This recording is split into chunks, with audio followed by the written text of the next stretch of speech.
Please can you remind me if you'll be so kind, staring out into space, asking God to hear my case, trying to think of all things past. How long will my memory last? The purple angel, purple angel, purple angel, you're next to me.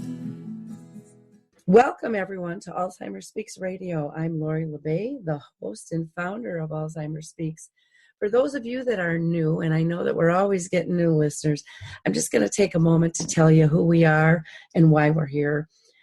Basically, my mom lived with dementia for 30 years, and it was as much as you would never wish dementia on anyone, it was probably the most precious and generous relationship I've ever had in my life, and most authentic. And I can't thank her enough for sharing her journey with me. It was life-changing on many levels, and I think made me a better person. But besides that, my personal story, that really is what sparked Alzheimer Speaks. And bottom line, we're an advocacy-based company providing multiple platforms to shift our dementia care from crisis to comfort around the world.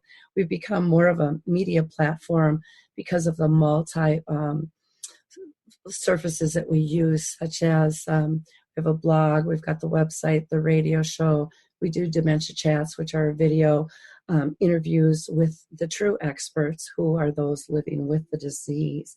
We also believe that by joining forces and sharing knowledge and having these just everyday conversations with dementia, that's really the only way we're going to get rid of the stigmas attached to memory loss, and we're going to be able to help people continue to live with purpose and have joyful times. At our core, we believe collaboration is the only way we're going to win this battle.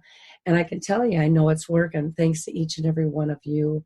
You see, your likes, your clicks, your shares with all of our content have got us named the #1 influencer online, according to online for Alzheimer's, according to Share Care and Dr. Oz. And that happened because you guys were kind enough to think our content had value and wanted to share it with others. And that is so important because we are all about raising everyone's voice, and we all need different things at different times. So I really encourage you to continue to share the different shows and blog posts and videos that you see from us, because they're not about Alzheimer Speaks. We are just really a motor to get the information out there to the public. I also have to give a huge round of applause and thanks to my programming team for our dementia-friendly cruise that we just got back from in November. It was absolutely fabulous when we were out in the Caribbean. We had, for people with dementia on our panel, our 4 experts were Michael Ellenbogen, Harry Urban, Lori Shear, and Mary Reed, and our professionals were Cindy Lazinski and Becky Watson and myself. And we just had a spectacular time and met so many wonderful people in our group. We just are really looking forward as these relationships and connections grow and expand. And again, I have to give a shout out to all of our sponsors who were so kind in believing in this dementia-friendly cruise. Your outpour was amazing to us. So again, thank you to Johns Hopkins University, who sent us the 36-hour day and a loving approach to dementia care, to Brightview Senior Living, who gave us the book Cruising Through Caregiving by Jennifer Fitzpatrick, the American Senior Magazine, who puts out a wonderful magazine in large print, I will say. Anita Jader, who was our photographer, the Dementia-Friendly Communities of Northern Colorado, Music for Wellness, Free to Go Mobility, Calendar Cards, who also sponsors the Dementia, or not the Dementia, the Memory Cafe directory and memory joggers. Trin Rose Seeley, who gave us her book, The 15 Minutes of Fame. PS Salons and Spa. We had the Care to Plan Dementia Resource Directory also sponsored our programs. We had art kits. We had the Dementia handbooks. We also had the book called The Little Book for Alzheimer's Caregiver, and then Call Alert Center and Footprint ID also sponsored us. So again, thank you so much for that. Today we're going to have a really great conversation, one that pulls us right back to reality. And we are going to be talking with, first of all, a woman who is living the walk and talking the talk. And her name is Cheryl Levin-Folio. And she has written a book called The 24-Hour Rules. And her background is in 2012, at the age of only 56, her husband Michael was diagnosed with early-onset Alzheimer's disease. And 3 years later, Cheryl ended up retiring from her professional career to become his full-time and primary care partner. At the time of the diagnosis, and I absolutely love this, Cheryl tried desperately to find a book that would help her in her day-to-day care for her husband. But in the absence, found that it was time for her to start taking notes, to develop her own book, which she entitled, again, The 24-Hour Rule, Living with Alzheimer's, which is filled with tips and strategies that she's picked up along her journey. And it's so true. It's hard to find a book that grabs you and resonates with you. Cheryl is really on a mission to help eradicate this disease and raise awareness and help others like her negotiate the often treacherous path of taking care of somebody else. She is frequently called upon by the media to share her story of how her and her husband Michael are facing the disease with a positive attitude and proactive strategies for living with dementia. And I can't wait to have this discussion, because I think so much of the time we talk about the doom and the gloom and oh, woe is me. And, we're all dealing with something, if we want to admit it or not. And for some, it's dementia. And that does not mean it's the end of the world or the end of a good life. And so I can't wait to hear about their positive spin on things and how they are working together as husband and wife to move forward, to continue to have a brilliant marriage and togetherness, supporting one another. So welcome, Cheryl, to the show. Thank you so much for having me, Lori. Well, I have to apologize, one, for my voice, and two, for some reason I'm tripping over my tongue today too. I think I'm getting a little tired again from the crud, but we'll be fine. I love the way you've approached your book and being positive. I think we just don't hear enough of that. And so what I want to talk to you about is, with Alzheimer's caregiving, and you've been doing it for 6 years now? Almost. Yeah, we're actually starting our 6th year right now. Okay. Can you tell us what's that 6-year period been like? How has your world changed? Well, Michael and I were diagnosed in 2012, and it was just shortly 4 months after we had been married. While we've known each other close to 15 years, just married 4 months. And we kind of took a step back and almost didn't believe that this was happening to us. Our fairy tale was about to begin, and then we had the rug pulled out from us. And, we talked a little bit about the name of the book, The 24-Hour Rule, But the reason why we named the book that is because Michael had a business philosophy that he, in his career shared with many, myself included, and that was you take 24 hours to deal with something bad, whatever it is. And then after that, you put your plan in place. So taking that into account, that's what we did. We took the 24 hours to digest everything. And then the next morning we woke up and together we made a plan. And that was to do everything and anything to preserve the time and live our life together as happy as we can for as long as we can. And that essentially means to us, we created a new routine. We needed a new normal because our old normal wasn't going to work. And for however long our new normal was in place until I retired, which was a little over 2 years ago, then our new normal changed again. So it really means following a routine that best preserves our time and allows us to do all the things that we love to do together, but be safe and secure in order for Michael to be successful. Well, I love all that you said, but two things really stand out to me.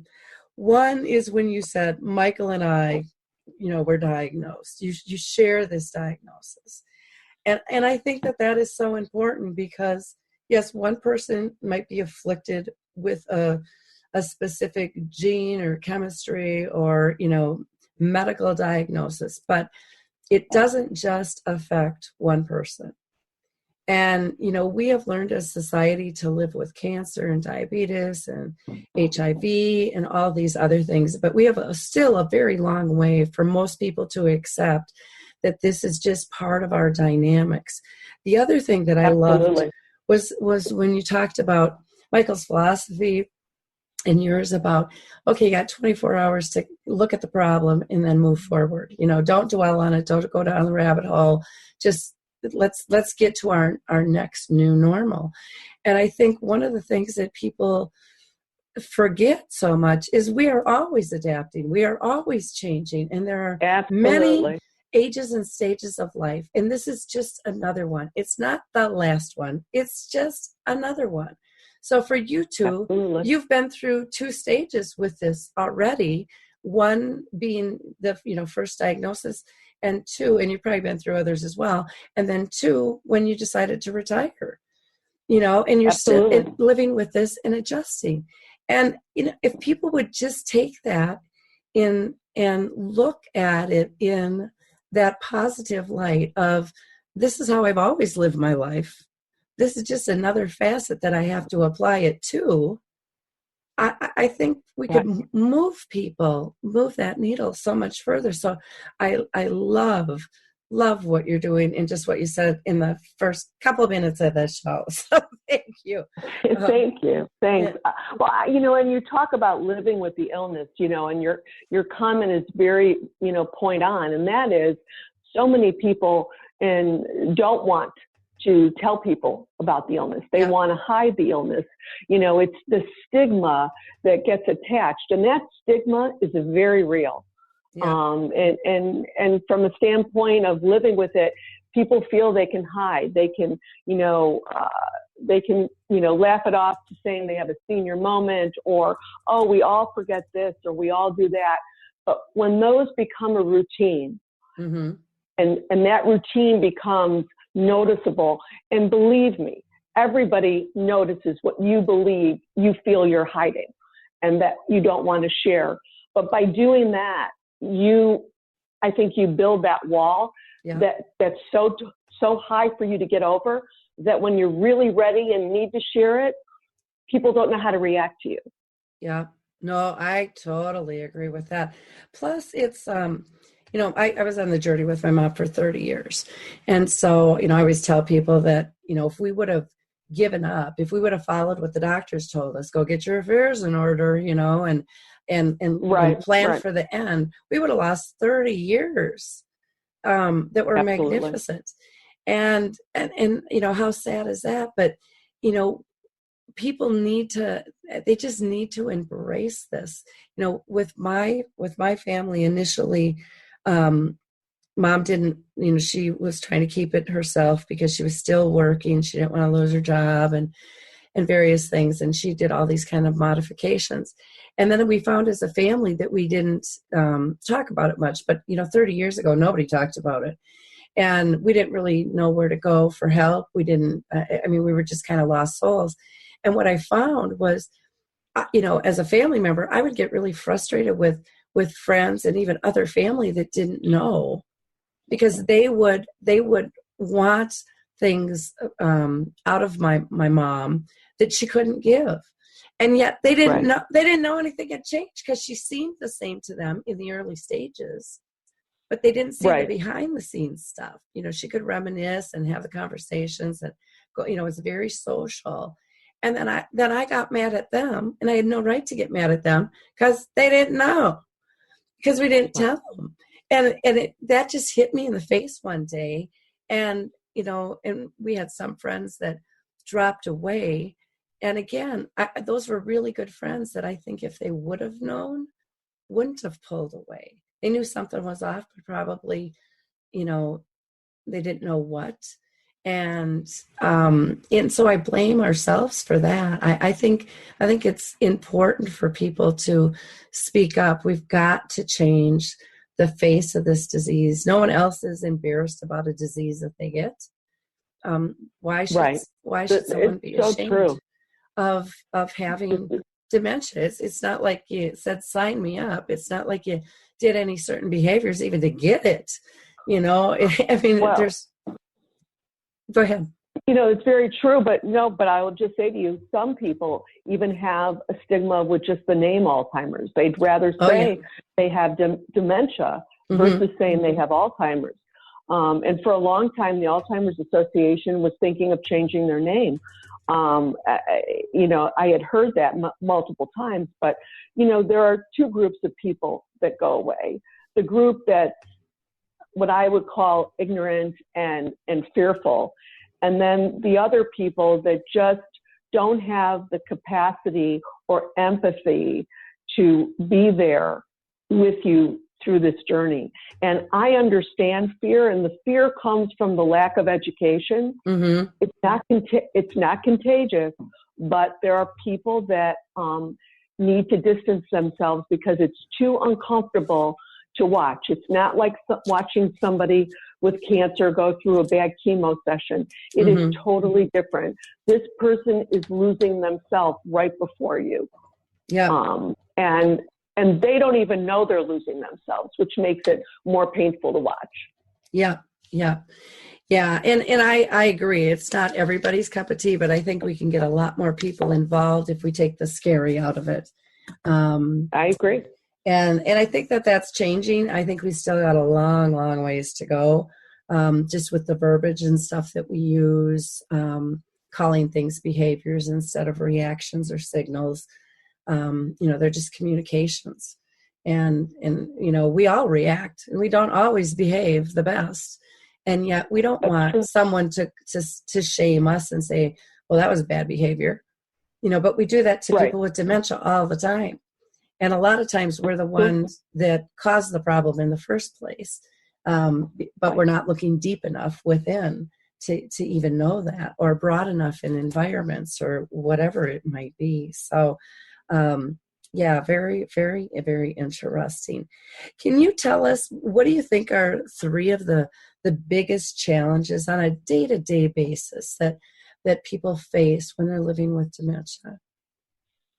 I think that's a great question. And I think one of the best ways I can answer it is that for us, there's never a warning about what your behavior or your reaction of what is happening in your life with Alzheimer's that day changes. So, for example, Michael and I would be out for breakfast, and over the last year and a half, he would, by mistake, use a spoon to, eat a salad. And the way I've embraced helping Michael stay engaged in socializing is I don't correct him. If it works, then it's not an issue. But when it's not working, I make suggestions, like I may suggest the fork might be easier. But yesterday out for breakfast, Michael picked up his eggs with his fingers, and that came from left field. And so how that change happens is there's no warning. So the biggest challenge you have is that you're never going to have a warning when they're going to have a milestone change. But how you react to it is vital. Yeah. So you need to recognize, another biggest challenge that I think we face on a day-to-day basis is recognize when they don't understand, verbal direction. So an example would be, Michael, please put on your seatbelt. And he has no idea what a seatbelt is. And so again, those seem to be, they are everyday routine tasks that we take for granted. Yeah. And then all of a sudden that milestone change is gone. And so buckling him in now becomes a new change in our routine. But, I think the hardest change is making sure that you don't make him or that your loved one feel bad, because there is still a part of them that understands what's happening. Oh, and gosh, yeah. Right. And so as you progress in the illness, maintaining and letting them know, you know what, honey, this isn't you. Your body has Alzheimer's, and so we're just going to adapt to make it easier. So, another example happened a while ago that Michael forgot to take his clothes off when he got into the shower. I got in the shower with my clothes on so he wouldn't feel bad. And my suggestion was, I think we need to take our clothes off next time. And he'll look at me and say, why did I do that? And I'd say, you know what? You forgot, and it's okay. So I think the biggest challenges are there's never a warning, how you adapt to the new milestone change, and then how you move forward in your new normal.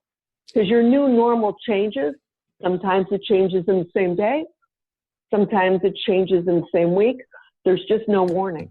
Yeah. And I think how you learn to keep going is one of your biggest challenges. Well, and you just brought tears to my eyes when you're talking about the shower, because I'm like, how gracious, and how loving to not make somebody feel bad. I mean, because what's the difference? So you throw in another load of clothes, really, that's really what it amounts to. It isn't that big of a deal.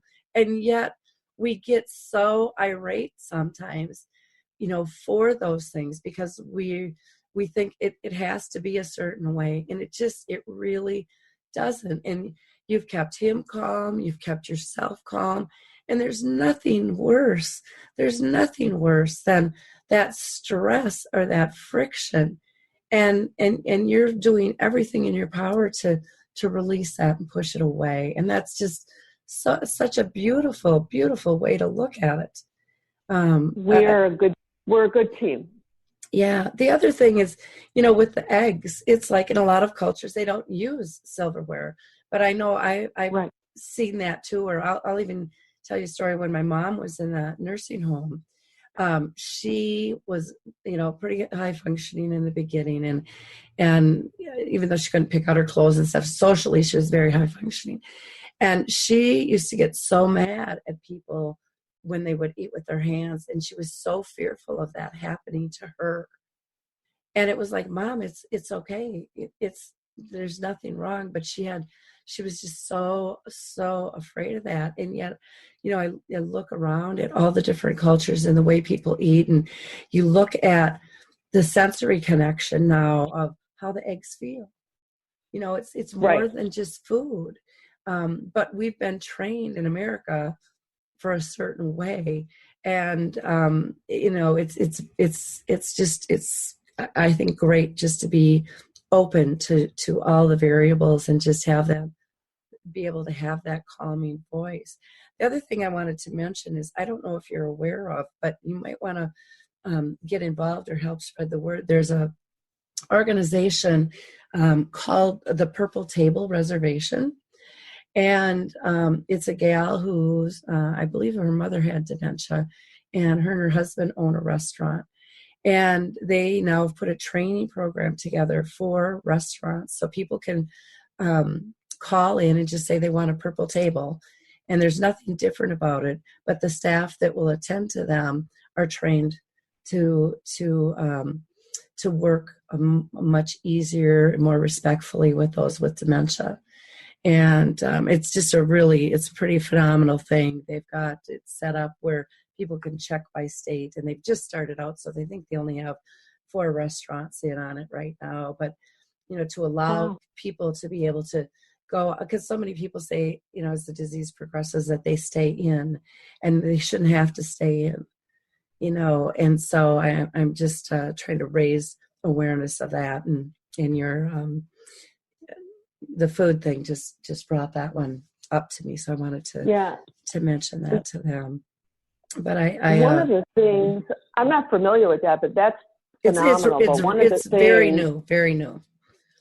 Yeah. I mean, one of the things that I think makes Michael and I successful in socializing is that I put him in the environments that are very, very familiar. So we will frequent the restaurants that when we walk in, know our names.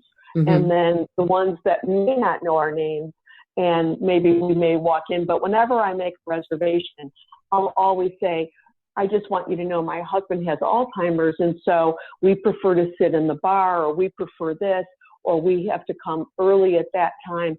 I make a point to be more open and sharing about it. I've even gone as far as to make laminate cards that say, thank you for understanding my husband has Alzheimer's, so that if there's a big crowd and I need to wait in a different area, I kind of diffuse it so that I don't have to say and announce it and make Michael feel uncomfortable.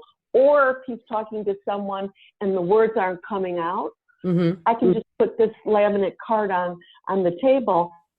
It diffuses it for the other person who may think, well, maybe has this guy had too much to drink, or what's going on? I've eliminated the confusion by being open and above about it. Yeah. And it helps everybody. It really does. It really does help everybody. One of the things with those cards, I'll just mention that we are doing in our, we have a Roseville, Minnesota group has a kind of a grassroots effort, but we've taken that card, and what we've done in addition, and I just recommend this to anybody who's using these cards, is on the back side putting contact information. And so having one for the care partner and one for the person with dementia. So if somebody with dementia would wander off, it has your contact information on the back. It says who they are, who their care partner is, how to reach them. And then on the others, on yours, that you would push through. Because let's say, what if you had a heart attack or got in a car accident? They need to know that you're caring for somebody with dementia as well. And so that's just kind of an added feature with those. But they work so wonderful. And some restaurants and stores, if you ask, they'll go ahead and put them out so other people can utilize them as well and help spread the word. I've been amazed at how many shop owners are willing to put them out because they've been touched themselves. And it's absolutely. Another 2 helpful strategies that go hand in hand with the laminate card is I wear an ID bracelet, as does Michael, a medical alert. Mine says that I care for somebody with Alzheimer's and has emergency contact information, and Michael's has that he has Alzheimer's with emergency contact information, and that helps. The other one that we find also helpful is I used to be able to track him when he had an iPhone, and now that he no longer carries the phone because truthfully he lost it and we haven't been able to recover it, I then invested for him in the iPhone watch because he was a very big watch person, and the new iPhone watch has a cellular component so that you can track them in the event they wander. You just have to be on top of it and make sure that the watch is always charged. Yep. But that's just new. And there are several devices that, allow you for that wandering capability. And there is peace of mind having the name and on the card and the contact information. All of those good strategies help any which way you can to, again, secure your loved one and keeping them safe. Well, and I love that you both have the bracelets because, I relate it back to when my mom and dad were going to go get a will. My dad had cancer, my mom had dementia, and they just had never gone in and done that. And they're like, oh, we don't need that. And I'm like, you know what, Tom and I are going to go in and do ours too. Let's do them together. It's just smart living, and again, it's about we are more different, or we are more similar than we are different. And what's good for the goose is good for the gander. And, just making things comfortable. I just, great strategies. Love those very much. Now, Cheryl, I know that you're real vocal about removing stigmas, associated with the disease. And what have you found are some of the dangers that come with stigmas, and what can we do to really reduce them? Well, I think the dangers that come from it are that people can hurt, not necessarily physically, but emotionally scar the individual who has Alzheimer's. They take in still what goes on. They do understand, some of the, people, some people talk louder. And, I go out of my way to say, I just want to let you know, my husband's not deaf. He has Alzheimer's. Mm-hmm. Or they don't talk to him, and he's standing right there. And they will direct the question to me when it is a question that they want to ask Michael. And I'll say, why don't you ask him? My suggestion would be, don't ask him an open-ended question. Ask him a question that makes it easier for him to help. So I think the stigma danger stays in place if we don't educate others. If we continue not to build awareness, I think that is the worst thing that we can do, and help them understand it's not contagious. Yeah. Michael and I experienced a stigma that was very real. We were at our local gym that we frequent, and every day Michael walks in and says hello, and they say hello back. And I had noticed that this woman, every time that we were walking by, would move to another side of the gym. Oh, and, I paid attention to it, and it broke my heart. But this one particular day, because Michael likes to be in front of me and look back, and he likes to know where we are, that I need to now help him connect the earplugs to the sound system on the treadmill. And so I was helping him, and this particular person just happened to be next to us. And it was never as blatant as it was this day. And literally, midstream, she stopped her running and got off the machine and gave us an obligatory hello, and then went to another treadmill like 10 feet away. Mm-hmm. And Michael looked at me. He said, "Did I?" And he couldn't get his words out. But what hurt me the most is that he understood that she was moving because she didn't want to be next to him. It was that obvious. Mm-hmm. And so when I say that they're not aware that they're hurting people, I talk about it, and I tell people about it, because helping them educate others is the only way for the stigma to go away. Mm-hmm. And, again, a big part of it is fear. Yeah. And they're worried that it could happen to them, because this is an illness that is now facing all of us. And it's facing us at earlier and earlier ages. It used to be thought of only as someone who is getting the illness in their 80s. The media, TV, they're one of the contributors, to adding to stigma. Look at the commercials for Alzheimer's. It's not someone in their 50s that's the person that is being helped. It's someone in their 80s. Yeah. And the 50-year-old is caring for their mom. They're contributing to that stigma. Yeah. So the sooner that we, on all levels, educate others, I think that's the biggest danger. It's the lack of awareness about what and how and when this illness can be, identified is really what we have to live with and fix. I am right there with you. And like I said, the more voices we can get out and up talking about this, the more people that are diagnosed as well as their care partners that will come forward and share their stories is really the way we're gonna switch this around, because this can touch anybody. There's no one can say it's never going to happen to them, because there's no rules. That's true. There's no rule to this disease. We still don't know what causes it. So, we're not close to a cure, even though they say we are. I don't see how we can be if we don't know what causes it. But that's just me. But there are many things we can do to live with it better, though. And right. And additionally, when we talk about talking about it, I took it a step further. And I wrote an article about that the stigma is real, and I posted it on LinkedIn.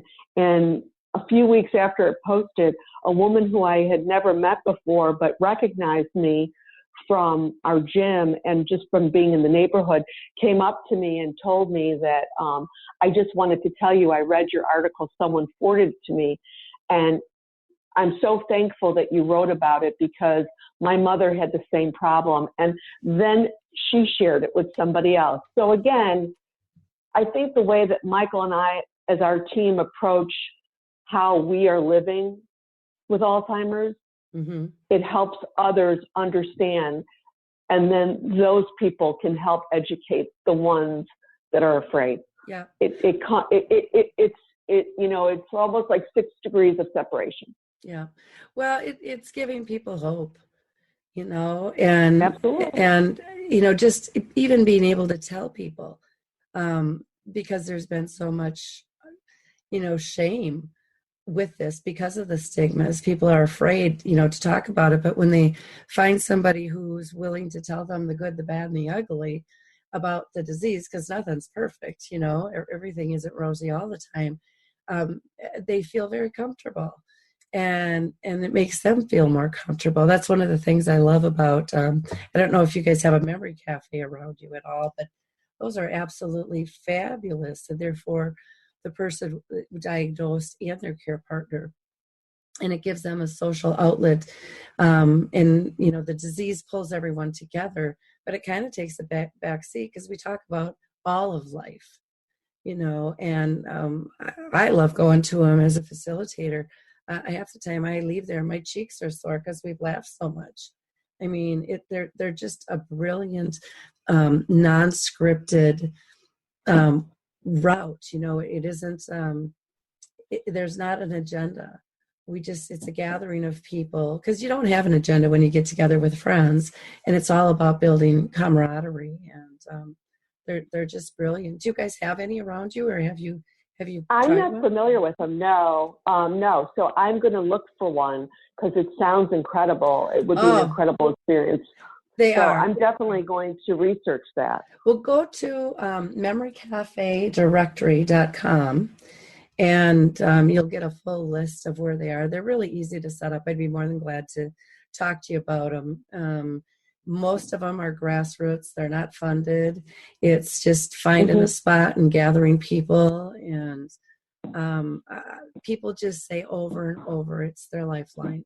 They look forward to getting together. And the groups that I run, we get together twice a month for 2 hours. Wonderful. Some only get together for an hour once a month. I just don't think that's enough to build the camaraderie. That's why I like the every 2 weeks. And, there's no... Absolutely. People said, well, do we have to RSVP? And it's like, you got enough on your plate. Show up if you can.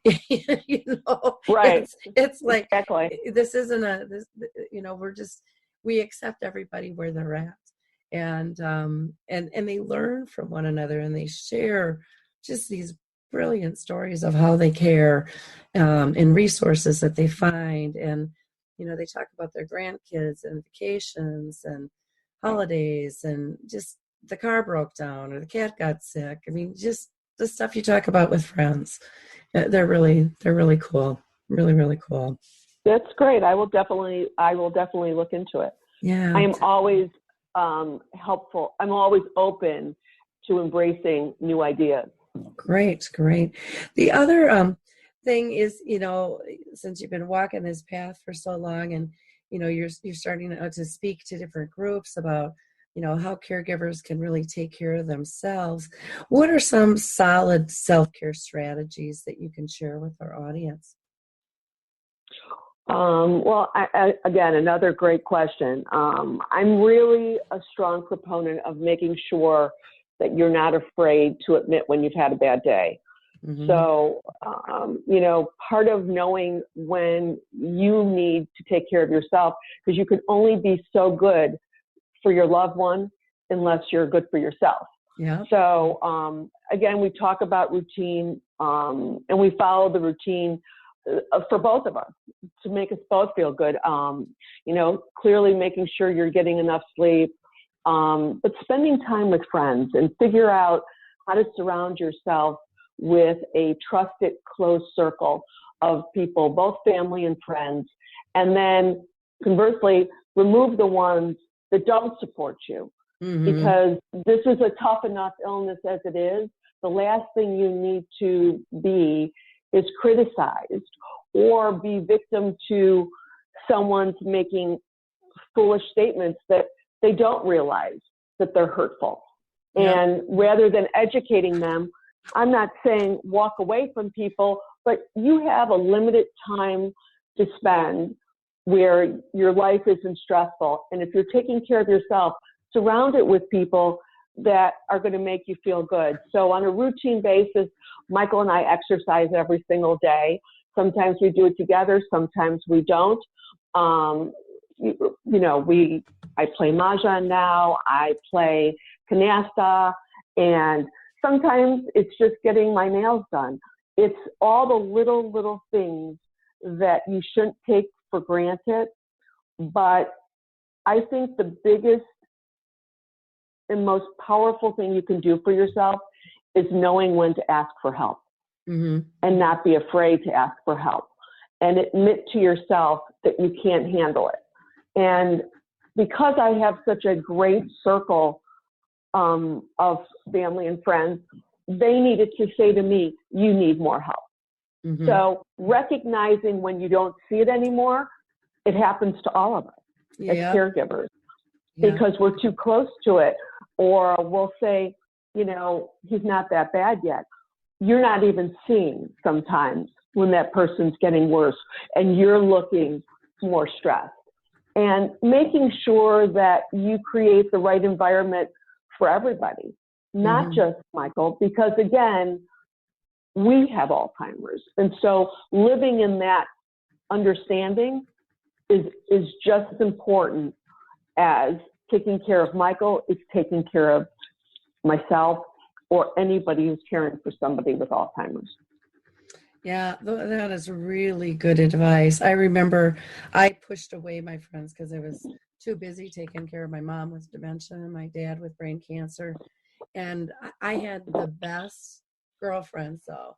And they didn't give up on me. And finally one day I said I would go meet them for coffee, but I'd only give them 15 minutes. And I said it really snottily, like, I'll give you 15 minutes, like I'm the queen coming to town. And I stayed for 2 hours. We laughed and we cried. And from that point forward, I didn't realize until that moment how empty I had gotten. And from that moment forward, every week I spent 2 hours with my girlfriends.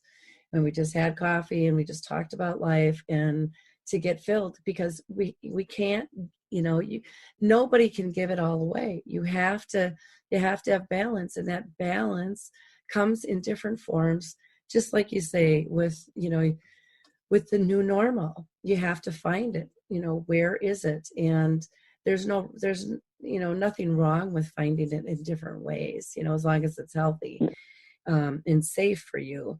And I think, I like the statement too, where you talked about having the trusted friends and then getting rid of those that aren't there for you. And that's something I think is really sad we don't teach our children, because why should we have to wait till we're adults to figure that out? Too many of us, I think, and especially our kids nowadays, they're in circles that they shouldn't be in, that they're not comfortable with, but they don't have the strength because we haven't empowered them to push out those that aren't good for them. And I think that Alzheimer's teaches us that we have to lower our level of expectations, and that we need to recognize people's shortcomings. Some might be intentional, some not.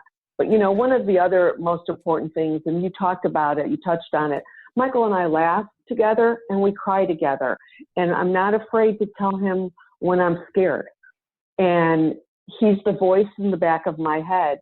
And I don't let that memory go away. But I also know that another great thing to do for yourself is not just talk to your friends. There are support groups, they're great.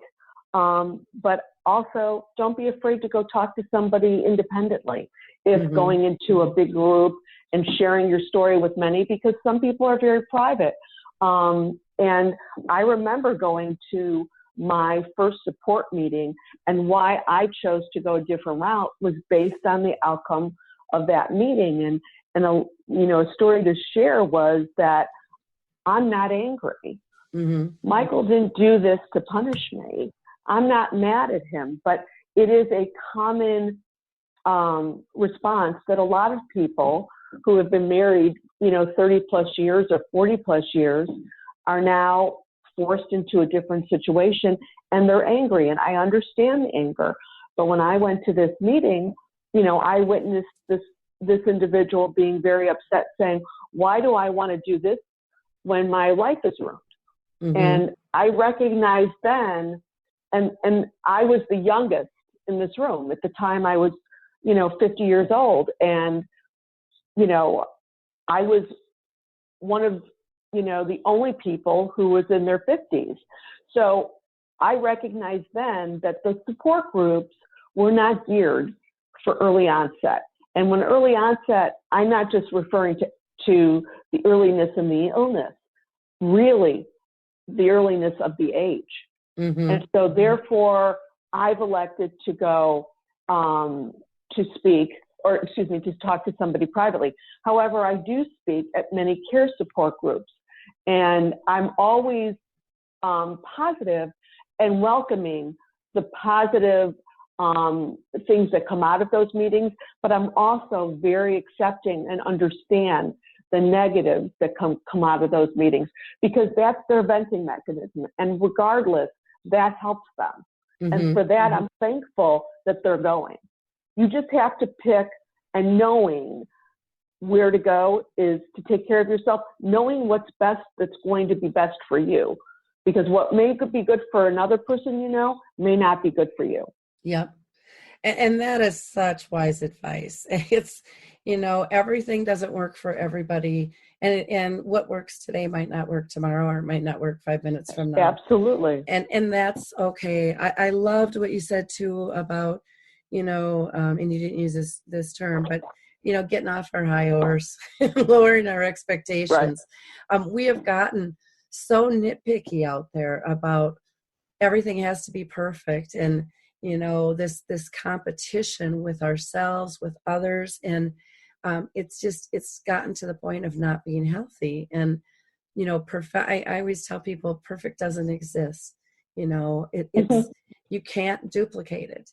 It's there for one moment, appreciate it and improve on it. Don't be satisfied with what you think is perfect.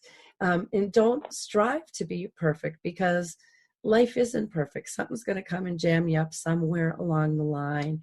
I think that's one of the biggest gifts the disease gave me, through my mom, was learning to be more flexible, learning to be more playful, learning to play, because I was an adult, I was serious. I had my cell phone and my pager and my computer, and, I was on this committee and that committee and doing this and doing that and doing that. And, important me. And it's like, turn your dang phone off, LeBay.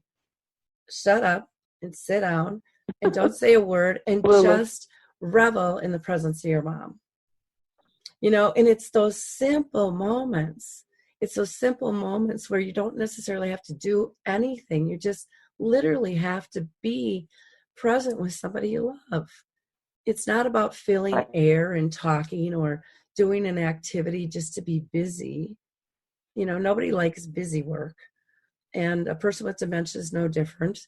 And I don't know if you know Harry Urban. He's one of my experts on the dementia chats. And in one of his phrases, I'll never forget when he said, he said, I used to like to relax before I got dementia. I still do. Revel in my peacefulness, he says. Take comfort when I'm comfortable and calm. And when you do that, you expand your circle of joy. When you're able to really embrace someone else being comfortable and satisfied and content, you don't have to do anything. I agree. You can just be grateful for that. That's just such a huge, huge thing. Well, I can't believe our hour is flying by here. I've got one more question I want to throw you. Cheryl, you talk so much about hope, and I just adore everything that you're saying. And I just, any way I can help you spread the word, just ask, because I think you're very powerful in what you say. But can you tell our listeners, how can people maintain hope during a really, what most people see as a difficult journey? And a lot of times, even when they have hope, everyone else is telling them what a rough ride they got, and because I know people did that to me all the time, and I'm like, really, it's not that bad. It's not like that. What do you tell people to maintain hope? I think it comes from within. It's having that positive mental attitude. The first things that people will say to me when I'll say my husband has Alzheimer's, they'll say, "Oh, I'm so sorry." I'll say, "We're doing great." Reinforce then how well you're living. Regardless of the fact that it's terminal, it's not terminal today. Mm-hmm. So, taking the opportunity to enjoy every memory you have and living life is way to promote hope. And, we don't miss an opportunity to enjoy our routine. But another thing that I did for us was when the movie, a wonderful, lovely comedy, 50 First Dates, which was with Drew Barrymore, and she had had a brain injury. And in the movie, Adam Sandler made her a memory montage about her life because she couldn't remember it. And so with that idea, like I've done for my kids' bar and bat mitzvahs, I just made a memory montage of our life. And I keep adding to our trips, our photos. And so our life is surrounded by memories. And each day I add to that. And now it's up to a couple hours or maybe not that long. And Michael watches it. And adding to that means adding to hope that our life continues. And I become the keeper of our memories and become the person that shares our life every day with him. Mm-hmm. So I think it comes from within. And again, it comes from the idea that the glass is overflowing and not half empty. And I think that the best way people can believe in hope is that they should try every opportunity, every strategy that they can. And you said this earlier in the show, may not work another, and what didn't work before may work now. So being flexible and being able to adapt to the changes that you're living in is what gives you hope. At least for me, that's how I operate. And I look forward. I don't look, what was done is done. Now let's just enjoy life. Yeah. I'm living my fairy tale. So I don't have any way that I can do it better unless I can get a new idea that can give us another day to create a new memory. Wow. You don't hear too many people who are living with dementia, either diagnosed or caring for somebody, saying they're living their fairy tale. And, what a beautiful way. You're still with your loved one. You're enjoying life. I love your concept of the montage.